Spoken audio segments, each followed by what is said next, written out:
Today's Luthier Tips du Jour mailbag question comes from Brazil. Robert, contrary to popular belief, there are some places in Brazil that are very dry.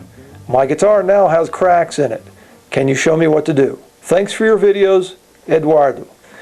Well, Eduardo, we've been talking about this for the last few weeks. The first thing we've talked about that you're going to notice with changes in relative humidity is action problems. The top's going to swell up or shrink, and it's going to raise or lower the strings and cause you action problems. The second thing you're going to notice if it progresses further is fret issues, and we addressed that with Stefano in Italy. The fret ends were sticking out. I showed you how to take care of that. And the third and final stage is usually cracks. These cracks can be cosmetic or they can be structural. In the majority of the cases, they're usually just cosmetic. However, if they progress further, they can become structural. And this can be a problem for you.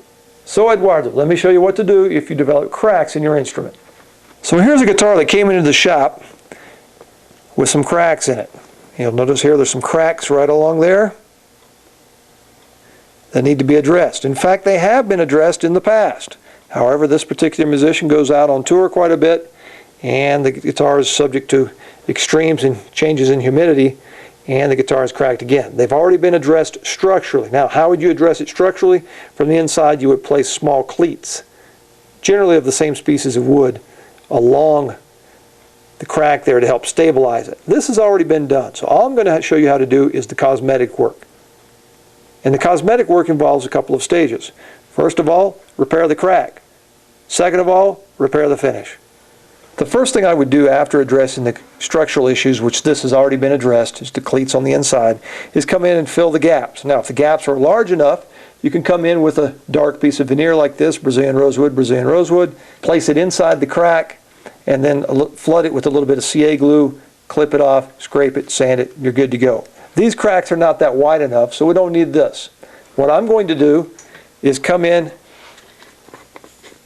with some rosewood dust. Work it into the cracks, and then apply the CA glue. So with the sawdust inside the crack, I then come in with a little bit of thin viscosity CA glue and just place it in there like this. That will also help stabilize the crack, and the sawdust is helping to level it and fill the void. And if you want to place a little bit more over the top of that, you can. Come in and rub it into the crack. And I have been known to also take a piece of sandpaper and lightly hit the top of the crack as well. Notice that I did not use accelerator on here because the accelerator has a tendency to turn the CA glue white. Now, if you need to flush things up if they're not quite level when you get done, here's a little trick I learned. I believe it's from Frank Ford that I learned this one, from frets.com. Just place some pieces of tape around a razor blade. The clear cellophane tape allows you to scrape it right down flush with the finish.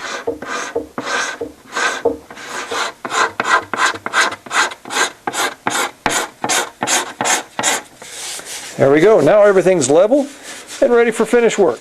Fixing the cracks is sometimes the easy part. Now I've got to deal with the finish repair. In this case, the finish is shellac. Well, Eduardo, thank you for your question, and I hope you have found this information useful.